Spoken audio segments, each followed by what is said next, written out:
Welcome back to Home and Healing, your sanctuary for faith, femininity, and emotional restoration.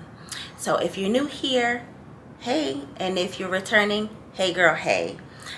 Today's topic is really, really good. It's Saturday, we're catching a vibe, we just lit the candle, and we are going to talk about something that I think that we've all probably experienced in toxic relationships or just relationships that are unaligned with who we are. And I want to share what today's topic is. And I do have some questions, but I think this will be a really good girl chat. So, this is a heart talk episode. And the title is How to Know When Someone's Presence is Costing You Too Much. We're talking about peace here. We're talking about the sanctuary of our homes. We're talking about just feeling good in the sacred space that God has blessed us to be in. And how we know, right, when someone or something is costing too much. So let's dive in. The first question is, how do you usually feel after spending time with the person you're in a relationship with? Are you peaceful or do you feel depleted?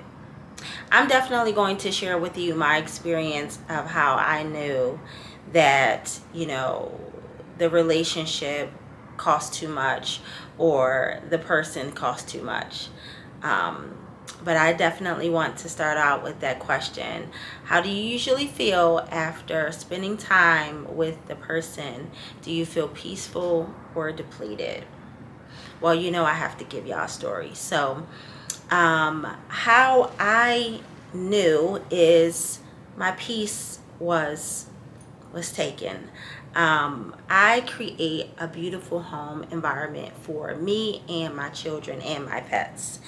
And I love to beautify my home more than the aesthetics of my home. I definitely like to create a sacred space for me and my children to thrive in, to feel aligned and to feel comfortable with being ourselves, to rest in a space that God has given, to feel like home, to create an environment of love and togetherness and, coming together with family time and doing things together and, all the things that we have been doing for years and years and years, whether it's cooking and eating together, whether it's, watching movies together, whether it's, dancing together, working out together. We've done all of the things, game night, all of that.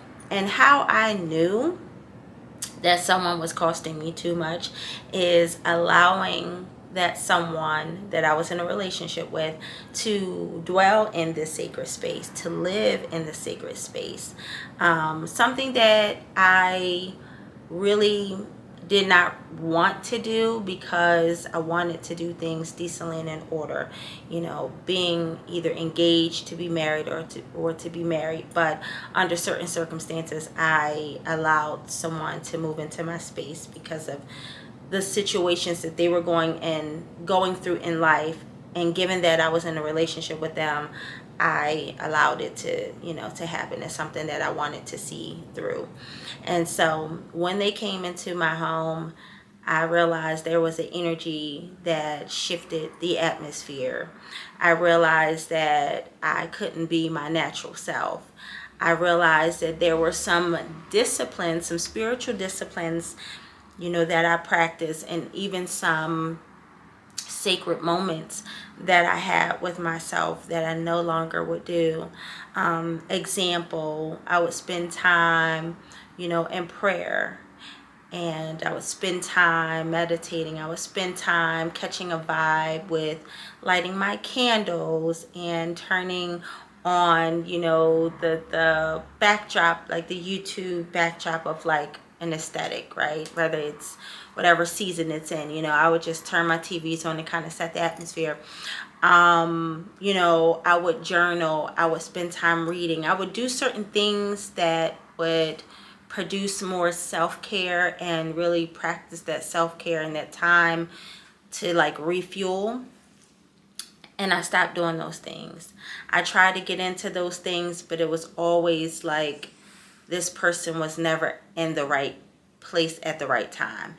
And it felt awkward no matter how I tried to adjust, understanding, right, that when you live with someone, some things do change. Certain things that you used to do, you may not be able to do as frequently. And you have to make an adjustment in your relationships. You have to be flexible, and you have to, compromise in a way.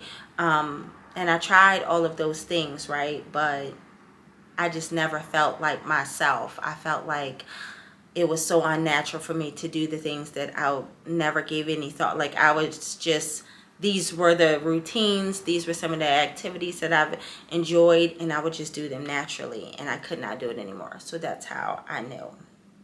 The next good question is, do you notice yourself shrinking, over explaining, or self-abandoning around them? That's a really good question, because honestly, y'all, I felt all of the things in that relationship. I felt myself shrinking. I felt like as I mentioned, could not be my natural self.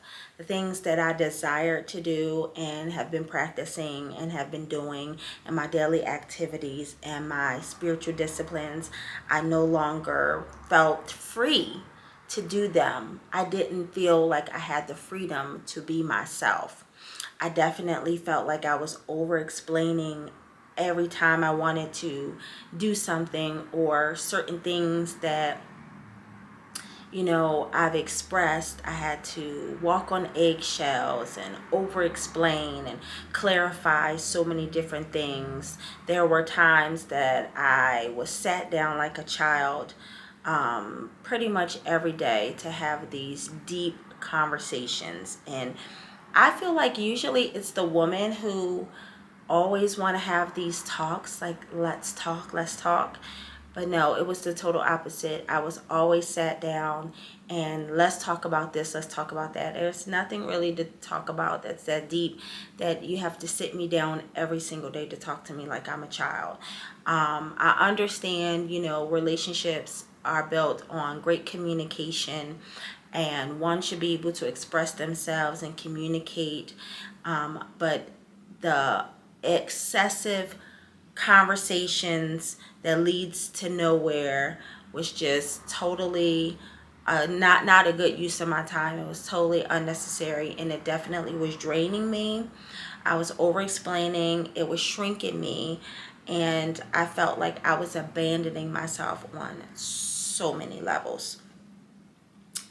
Are you more anxious when you're with them than at rest? This, y'all, I literally put this question in Chat GPT one time. I said, what does it mean when you can't sleep next to someone, where you constantly feel this anxiety running through your mind, your body doesn't feel settled?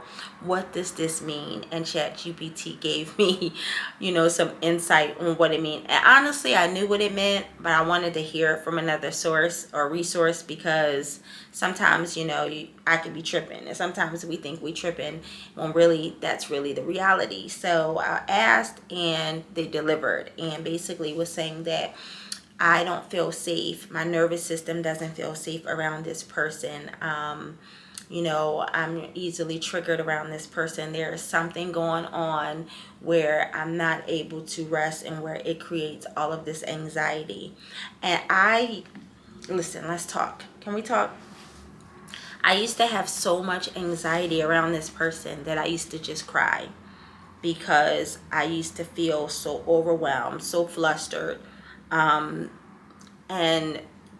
that is definitely a red flag, but that's definitely an indication that that person was not my person.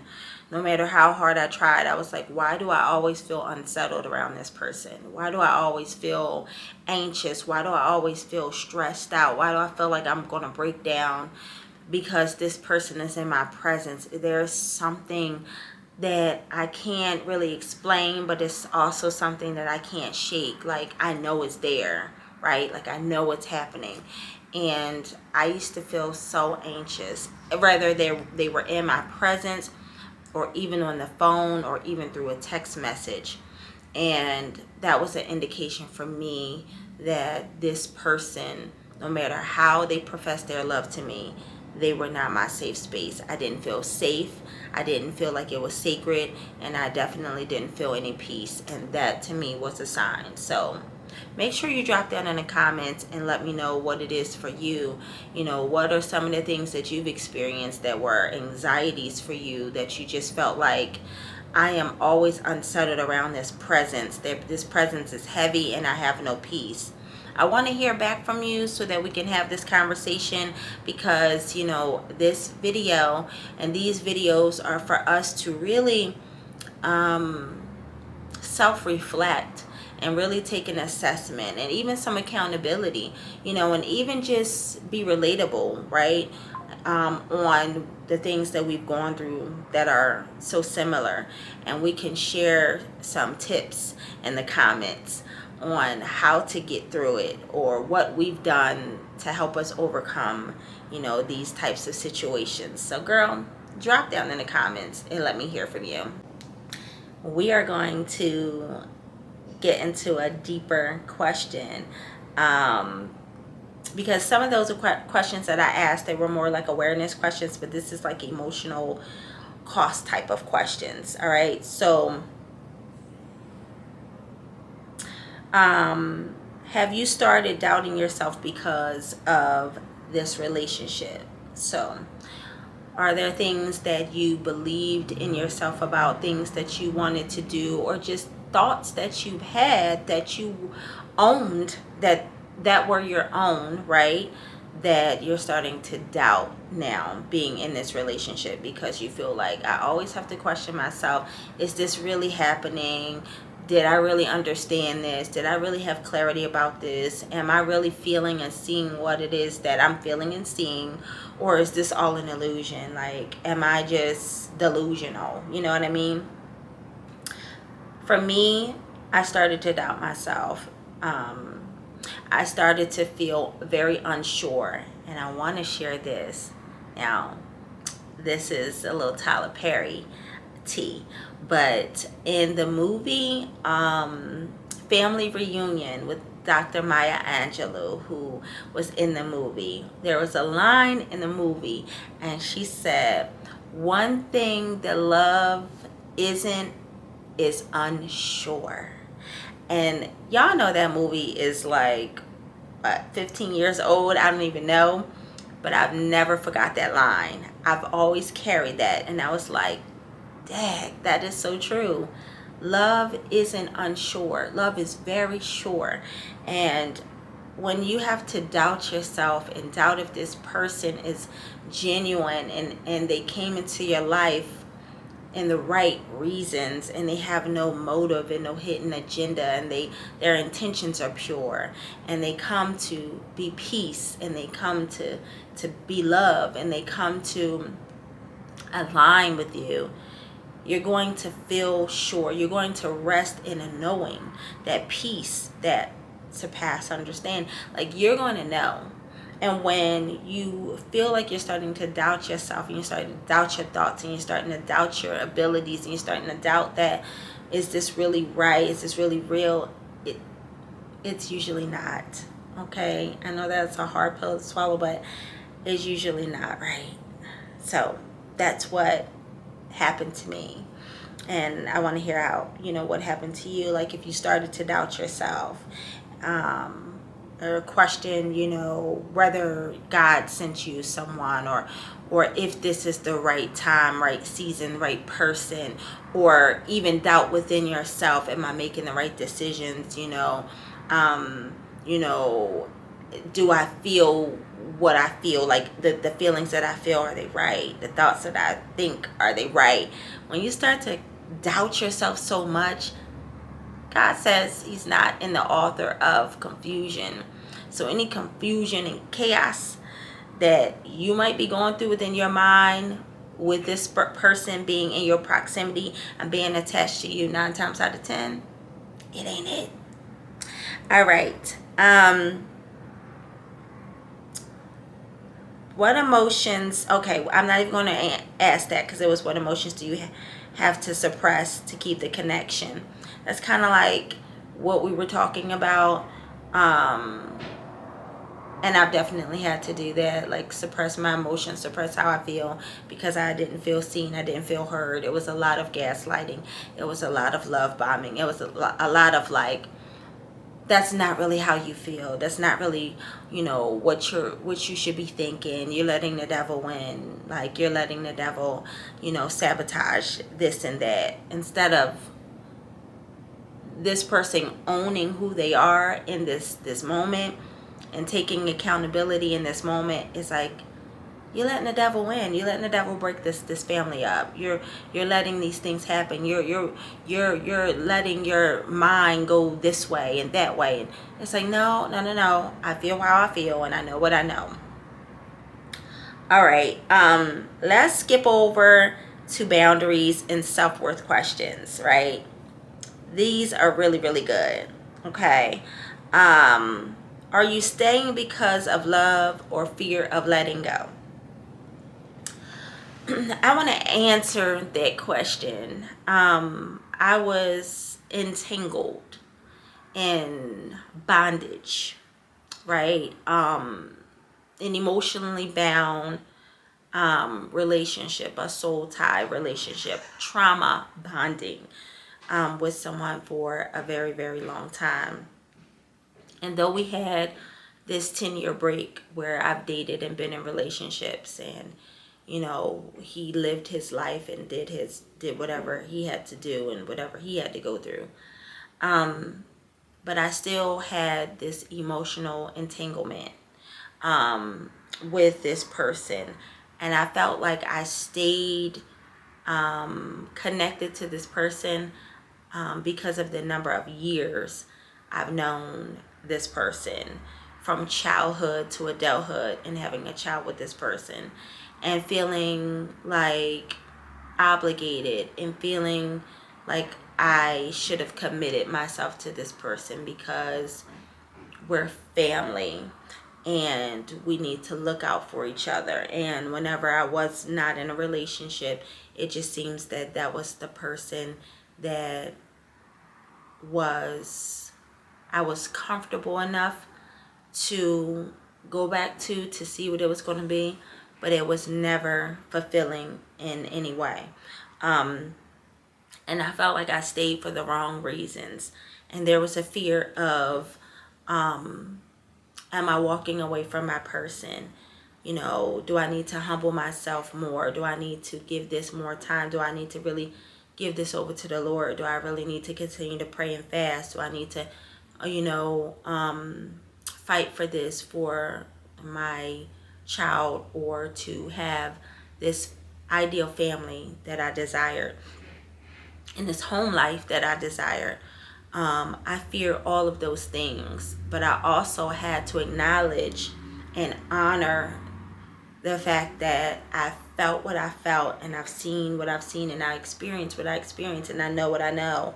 And I think that we sometimes dishonor ourselves by trying to ignore the red flags and ignore those signs, because we're holding on to the one thing or the two things that are really good about that person, but the 10 things that aren't good about that person, that makes us want to sever the ties from that person.